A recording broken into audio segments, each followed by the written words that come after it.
Hello, and welcome to Biospaces the Weekly. I'm Jeff Axt, Managing Editor, and we just returned from covering bio in San Diego. I was out there with Annalie Armstrong, so we'll have a lot to talk about in terms of the regulatory and business environments facing biopharma at the moment.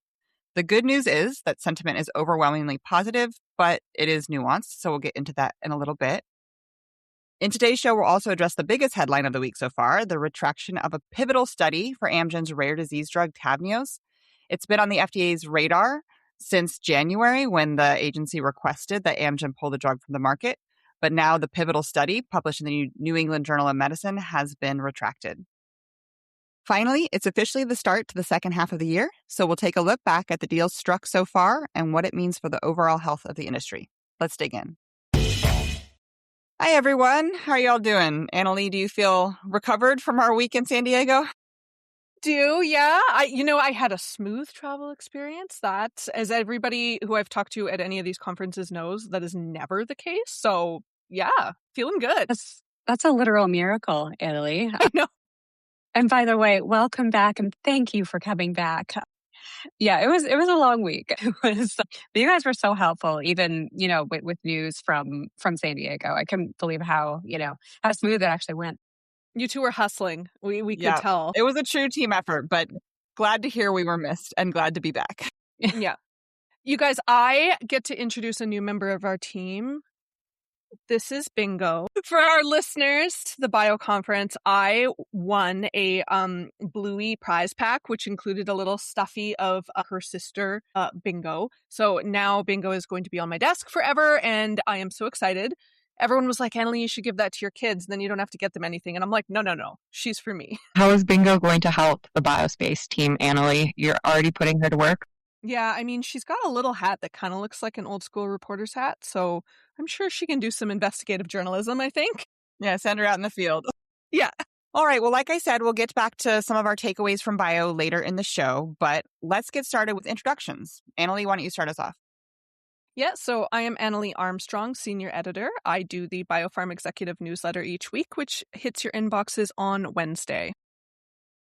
I am Heather McKenzie, Senior Editor, and I curate Clinica Space, which arrives in your inboxes bright and early at 3 a.m. Eastern Monday mornings.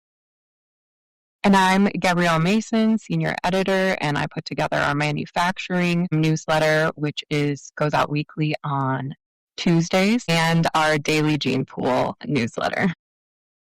And once again, I'm Jeff Axt, Managing Editor. All right. Well, like I said, we're going to get into some of our takeaways from bio in just a little bit, but let's start off the show with Amgen and the crazy discussions around Tavneos. So this drug was originally approved in 2021 when it was still under ownership by its developer, ChemoCentryx. It was approved for a group of life-threatening immune-mediated diseases that affect small blood vessels. Then Amgen swooped in and acquired ChemoCentryx in 2022 for $3.7 billion. And things still went fine for a few years. In 2025, Tavneos generated nearly half a billion, $459 million in global net sales. Again, just kind of sailing along, not a blockbuster, but no issues until January of this year, when the FDA announced it had identified issues with ChemoCentryx's analysis of the pivotal efficacy data that had been used to support the drug's approval. At that time, the FDA asked Amgen to voluntarily pull the drug from the market. Amgen then refused, and nothing seems to have gone right since. Yeah, so a wild saga there, and it hasn't really calmed down. So here, a couple months later, on the last day of March, the FDA attributed more than 70 cases of drug-induced liver injury to Tavneos, and that included 8 deaths. So some of those deaths were tied to a very specific adverse event called vanishing bile duct syndrome. Amgen had apparently already requested this issue to be added to the drug's label, but that doesn't appear to have happened. So instead, the FDA is still calling into question, the integrity of the data used to support Tavneos' approval and seemingly aiming for its market withdrawal, saying that CDER can no longer conclude that there is or ever has been valid demonstration that Tavneos is effective.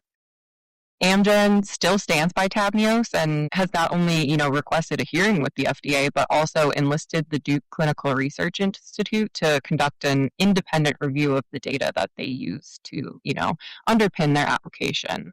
So the retraction of its pivotal study from a leading medical journal really does not help support the pharma's case. Yeah, I'm very curious to hear more from this independent review. I don't know if we have a timeline and when that'll be coming out, but in the meantime, as you said, the FDA is still looking to get this drug off the market. It has now been linked to 8 deaths, so that's not a good thing. Yeah, it will be really interesting to see what happens next.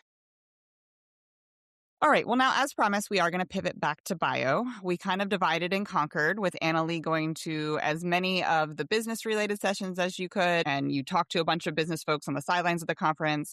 And so we're going to start there. In the meantime, I was hustling with the FDA folks, trying to get as much intel inside the agency as I could. So I'll give you those updates in a minute. But first, Annalee, what were your big takeaways?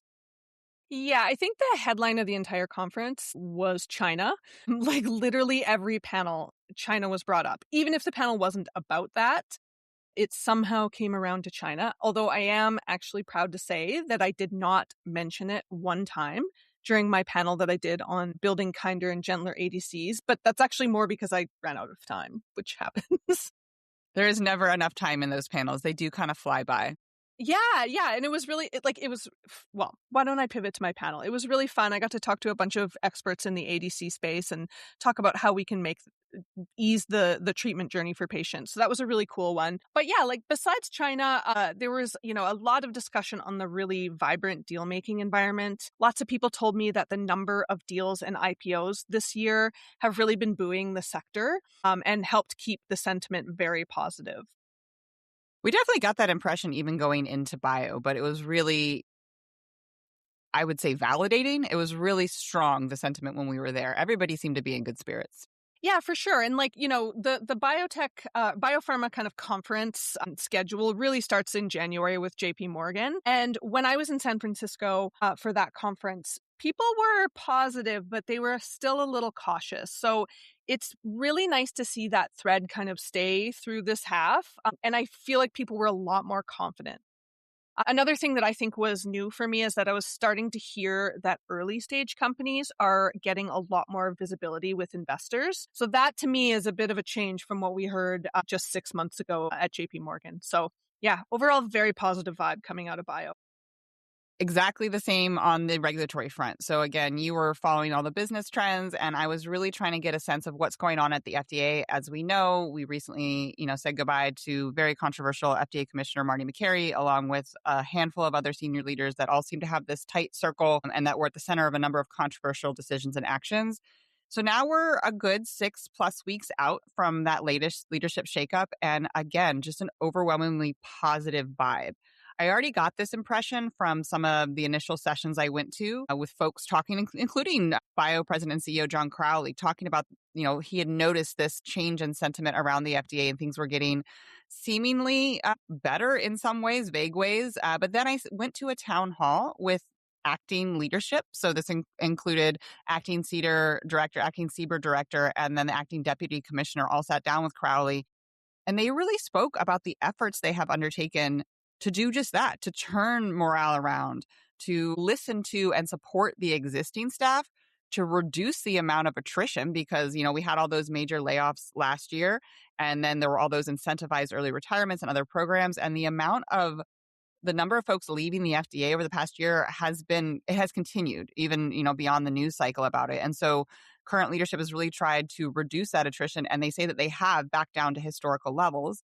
And then the biggest headline for me coming out of that town hall, and of course I wrote a story about it right away, was that they're actively hiring. And not just a few people, 2,200 people, which is more than 2/3 of the total number that got axed last year. So it really seems in terms of staffing and morale and culture and leadership, like things really seem to be turning that corner. And then, that's great. And we want to hear that. But then we also want to see it in the policy making. And that was the other thing that came up. We are seeing it in the policy making. So just last Monday, while we were at Bio, FDA announced this new IND pilot program. I know Gabby and Heather talked about this on the show last week.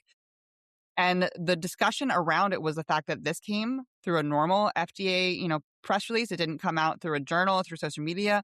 It was open for public comment. Mike Davis, the acting director of CDER, said they had a internal town hall meeting with FDA staffers. More than 2,000 attended virtually or in person. And they really tried to explain the program, explain the meaning behind and the impetus behind the program, which, getting back to your point, Annalie, has everything to do with China, right? The data are there showing that more and more clinical trials are going to China instead of in the US. And the FDA is really trying to make the clinical trial process, and in particular, entering early stage trials easier in the US. So again, the way that the policy has come down for me was the most heartwarming to hear. And everybody seems to kind of agree that we are moving in the right direction at this point. Yeah, your piece on the hirings at FDA seemed like such a notable change. Like that panel just seemed to have really open, transparent vibes, which is, the previous FDA leadership was really, they were suggesting that they were doing radical transparency, but it was nice to just hear these leaders sit down and say, listen, we made some mistakes. Here's what we're doing. Here's, that seemed like a really market change for me. I was going to say, and they seem to be doing the same thing, admitting that maybe they've made a mistake with all the rare disease reversals lately. Yes, Crowley brought that up, talking about how the FDA is now looking back at some of these decisions that were contested or were a bit of a surprise and pretty controversial when they came out under old leadership. And yet, to your point, Annalie, I would say that the kind of the more qualitative takeaway I got from that FDA town hall was that openness. They really seemed genuine. And, it's hard to tell anything when you're not face to face and having an intimate conversation. I'm just in the front row of the audience listening to this happening on stage. But more than ever before, I got this real genuine feeling from all of the leaders as they really tried to feel their way through kind of the mess they were handed, right? Like none of these leaders have been in their positions very long at all. And every single one of them said that their number one priority was the staff. And I think that's a great way to start because that staff was completely demoralized after a year of turnover and layoffs and a lot of other changes. But they are all just acting positions right now. We still lack permanent FDA leadership, and that is a concern. But there was an interesting report from RBC analysts last week that kind of hinted at who might be the next FDA commissioner. Yeah, no, I wanted to write about this as soon as I saw the note. But so Kyle Diamantis, he's gotten rave reviews so far as acting commissioner, but his time is limited. It'll run out in, I think it's early December. And the White House is apparently homing in on a few potential candidates, including military physician Heidi Overton. Another name that made the list was actually John Crowley, which I found also interesting since I was reading about him on edits. But he was formerly the chief executive at Amicus Therapeutics, and he's a well-known patient advocate. And RBC said his impact on biopharma would be, quote, likely very positive, especially for those rare disease companies. Yeah, I thought that was a very interesting bit of RBC's note, especially because Crowley, in a couple of times when I saw him throughout the meeting, given his keynote speech or hosting this FDA town hall, he did talk very openly about how he had seen, and the sentiment he had gotten even before this meeting was that things had really shifted in the last 4 to 6 weeks since that last leadership shakeup with the departure of McCary. And I thought it was very interesting in that RBC note, they speculated that this positive commentary from Crowley could, quote, perhaps be working to pave the way for a possible nomination. So I hadn't even put that together, but if Crowley wants this job, he's, getting himself in position to possibly get that nomination. So he is an interesting pick in part because, like you said, Heather, he's got those strong industry ties. He spent the first part of his career launching Amicus Therapeutics to save his kids with Pompe disease. There's a movie about it, Extraordinary Measures. And I actually learned just at Bio last week that Crowley himself has a cameo as a venture capitalist. So now I really want to go see and find if I can pick him out. But I think that's interesting because the FDA under Trump has talked about wanting to distance itself from industry ties. Yeah, and actually over the weekend, Axios reported a few extra candidates that have emerged to the top of the list. In addition to Overton, there's oncologist Jeffrey Vasurka and senior Pentagon health official Stephen Ferreira. Ferreira is apparently the front runner of the pack. He was previously the chief medical officer for the Navy and CIA. So hopefully we will get some official announcements very soon. The FDA could really use that little extra boost of stability.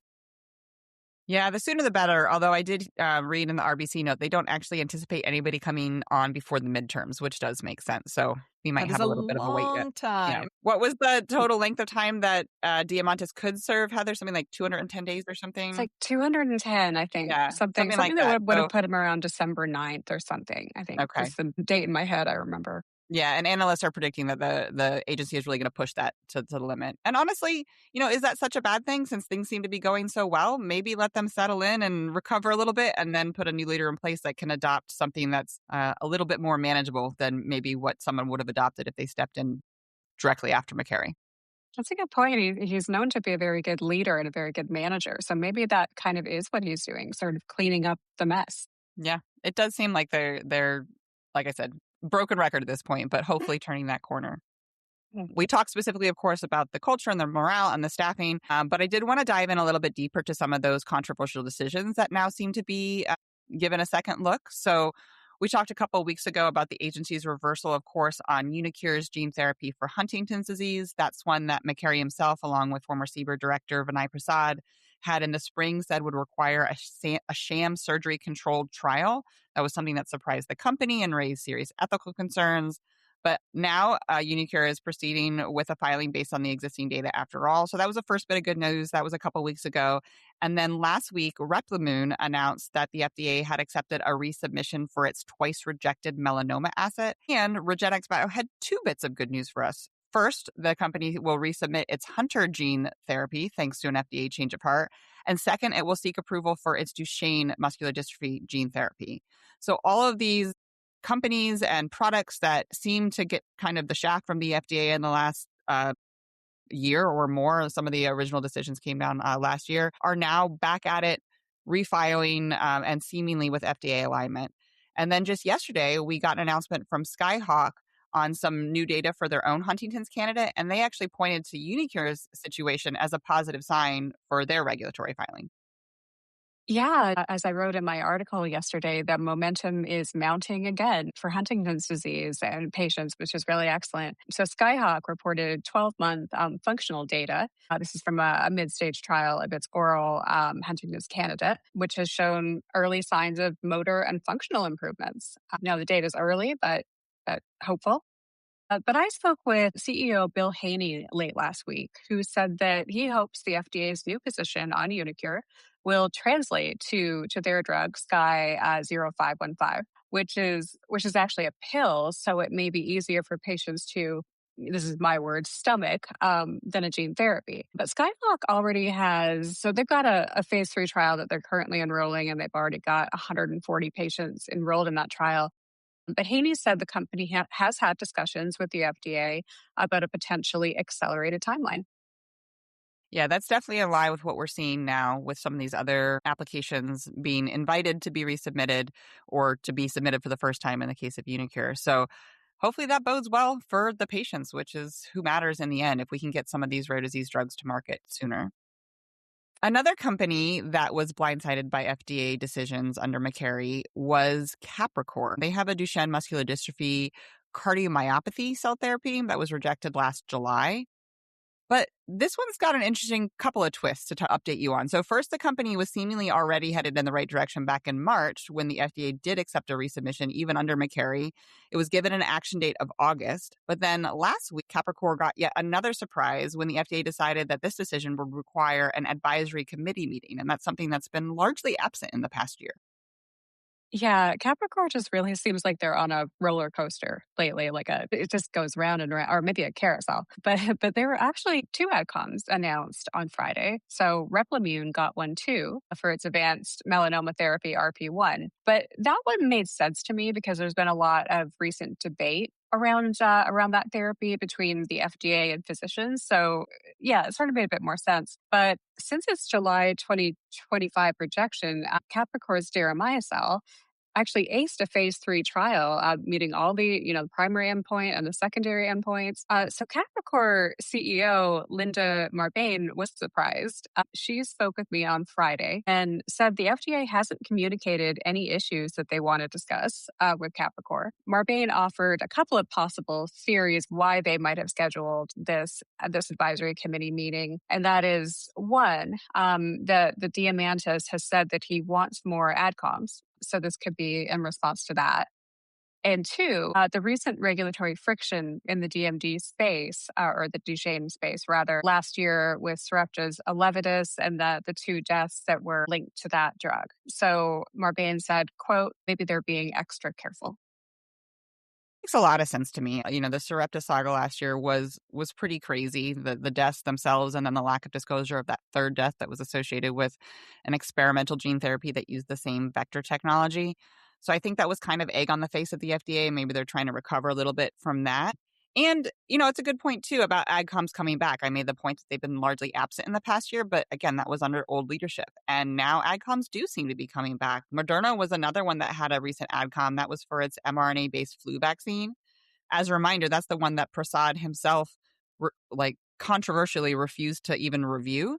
But that decision was quickly overturned. And in the end, they accepted the filing. Moderna got an AdCom, and the AdCom recently voted unanimously in support of the new flu vaccine. So, yeah, both good theories. I think that it's good to be extra careful around the Duchenne muscular dystrophy space, where we do have a history of safety issues that were widely publicized and not well handled. But yeah, AdComs are coming back. Yet another sign that FDA might be returning to some normal procedures, which is great. So we'll be on the lookout for that. We'll definitely keep you updated with the results of that AdCom and all of these refilings on these rare disease areas. But moving on finally from the FDA, we do want to talk a little bit about the first half and in particular deals. Annalie, what can you tell us?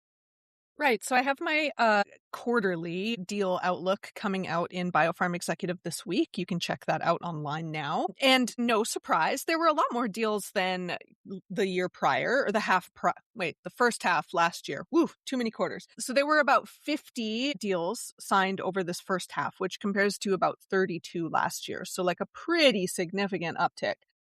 Leading the charge, no surprise, was Eli Lilly with 9 deals and about somewhere between $25 and $30 billion spent, which is just, if you think about it, 9 deals, that's not a ton of money spent, but Lilly is really making a statement with this recent acquisitive streak.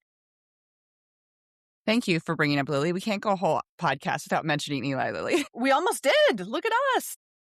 Bio took too much of our attention this week, I guess. I know. So the other two busy companies that you can read about were Gilead and GSK. They had 3 apiece. And there were also a lot of fun smaller companies that did some deals. UCB bought 2 companies, which is something they haven't done since, in like 6 years. So you can check that out at Biospace. Definitely another one of those signs that the industry as a whole is heading in the right direction. So on that note, we'll say goodbye and we'll see you back here next week.